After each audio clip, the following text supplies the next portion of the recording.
Հակոբյանի հետ, Արցախի Հանրապետությունից պատգամավոր։ Տիկին Հակոբյան, տեսեք, մենք այս թեմային անդրադարձել ենք մինչ նաև այս ակցիաները հավաքական իշխանությունների կողմից կամ շրջանակների կողմից իրենց հարող գեներացվում է, այսպես ասած, բաժանարար գծեր, ատելություն, հենց արցախցիները փորձում են հիշեցնել իրենց գոյության մասին։ Սրա ելքը դուք ինչպես եք տեսնում, իշխանությունները փաստացի միտված չեն, թեև պնդում են, որ ամեն ինչ անում են հանուն արցախցիների, լուծել խնդիրները, անգամ ամենաբարձր մակարդակով հայտարարություններ են արում։ Ես մեջբերեմ Արսեն Թորոսյանին։ Ես նոր գալիս ակցիային ճանապարհին հենց դա էի մտածում, որ այն իրավիճակում, որ գտնվում են արցախցիները փոխանակ Հայաստանում, հենց իշխանությունների կողմից ընկալվեին որպես սիրտ ու հոգի, հակառակը դիտարկվում են որպես այսպես ինչ-որ սոցիալական ծրագրերի, կներեք ես բառիս համար, բայց ես այդպես եմ ընկալում, մատերիալ։ Եվ իրականում ես չեմ կարծում, որ տեղահանված ցեղասպանությունից մազապուրծ եղած հայրենակիցներին որպես բեռ է պետք դիտարկել։ Սա ամենասարսափելին է, ել չեմ ասում շարունակությունը, որ այո, բարձրախոսները քփեական շատ հաճախ չեն զլանում նաև ձևակերպումներ անել, ներկայացնելով արցախցիներին որպես վտանգ եւ արցախցի եզրույթը որպես վտանգ Հայաստանի Հանրապետության համար։ Բնական է, որ այն բոլոր ծրագրերը, որ այսօր դա կլինի սոցիալական ծրագիր, չգիտեմ, տարբեր տեսակի ծրագրեր, որի մասին խոսում է, կառավարության ղեկավարը, ես ես վստահաբար եմ ասում, այդ բոլոր ծրագրերը միտված են վերացնելու արցախցի Արցախ եզրույթը, վերացնելու արցախցու ներկայությունը, արցախցու գոյությունը, վերացնելու եւ կոտրելու արցախցուն ընդհանրապես, որպեսզի արցախցին հենց հասարակության կողմից քարկոծվի եւ գլուխը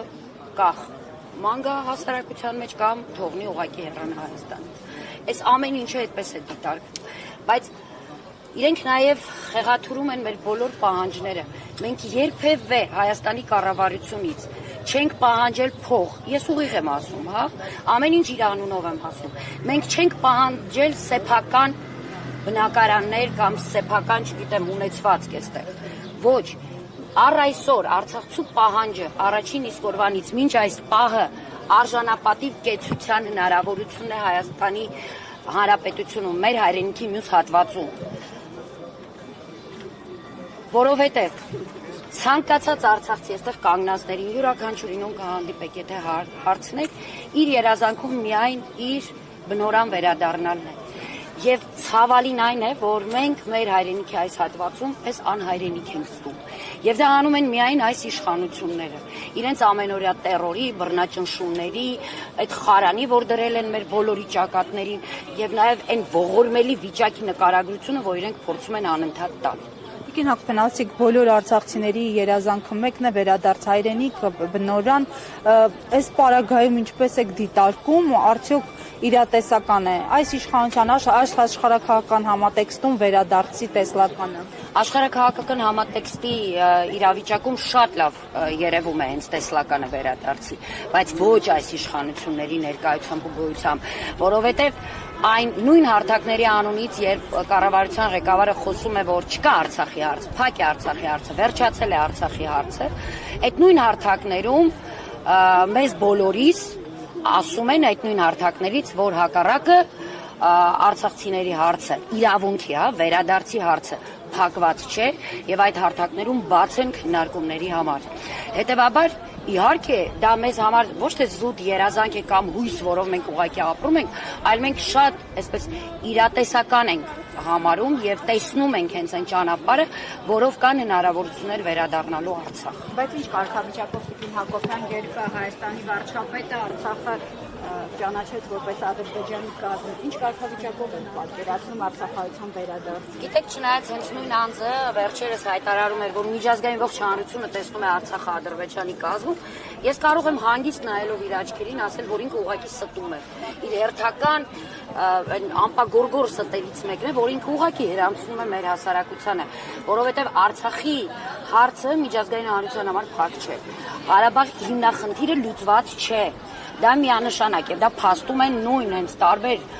միջազգային կառույցներ, տարբեր պետություններ։ Դա զուտ Նիկոլ Փաշինյանի անձնական, դա նույնիսկ հայ ժողովրդի կարծիք չի, դա իր անձնական, իր սեփական կարծիքն է, իր միանձնյա որոշումն է տեսնել Արցախը Ադրբեջանի կազմում։ Եվ ես ասեմ, շատ կարևոր է, որ այս փուլում Արցախի հարցը տաք մնա, միանշանակ տաք մնա, ինչը որ մենք ենք անում, ինչը որ անում է հասարակ ժողովուրդը, երբ չի հրաժարվում իր բնորանից, երբ չի հրաժարվում իր արցախցի լինելուց։ Մնացածը միանշանակ, հա, դուք ասում եք ինչ կարգավիճակով, դա բանակցային գործընթացի ժամանակ է որոշվելու։ Ես ցավոք սրտի բնական է եւ մենք բոլորս հույս չունենք, որ դա կարող է տեղի ունենալ այս իշխանությունների օրոք, բայց մենք ունենք առաքելություն։ Տակ պահել այդ հարցը այնքան, մինչ Հայաստանում չեն լինի նման իշխանություն։ Տիկին Հակոբյան այսօր 2019 Նիկոլ Փաշինյանը Արցախի հրապարակից բարձրաձայն Արցախը համարեց Հայաստանի կազմում, արդյոք չէ պատրաստվում հենց արցախյան իշխանությունները, արցախյան օրենսդիրը, գործադիրը հենց այդ նախադասության եւ դրան հաջորդող նախադասության համար միջազգային կառույցների դիմի հենց այս երկու հակառակ հայտարարությունների համար։ Այո, 2019-ի ամռանն էր, պետք է լինեի, Ձայնեմ 2019-ի ամռանն էր, երբ հայտարարեց Փաշինյանը, բայց գիտեք, իրականում մենք միշտ դիտարկել ենք այն թիմով միջազգային ատյաններում հայցեր է ներկայացնում եւ բավականին արդյունավետ իրենք աշխատանքներ տարել են այդ ընթացքում։ Միանշանակ իհարկե, եթե մենք հիմա վերջնականապես, հա, տեսնենք այն իրավիճակը, որ անում է Հայաստանի իշխանությունը, այսինքն այլևս որևէ հայց միջազգային դատարաններում, որևէ չգիտեմ, կամ փակվում է, ընդհանրապես չի խոսում մեր բռնի տեղահանության ցեղասպանության մասին, միանշանակ մենք տարբեր խողովակներով անելու ենք, իհարկե անելու ենք։ Իհարկե մենք չենք լռելու եւ այլևս այսուհետ օգտագործելու ենք այն բոլոր ռեսուրսները, որոնք մեր ձեռնարկած կան։ Շաբաթ օրը մեկնարկած հանրահավաքը սոցիալական աջակցության 48+ ծրագրի հնչեղությամբ սկսվեց, մեկնարկի ավարտի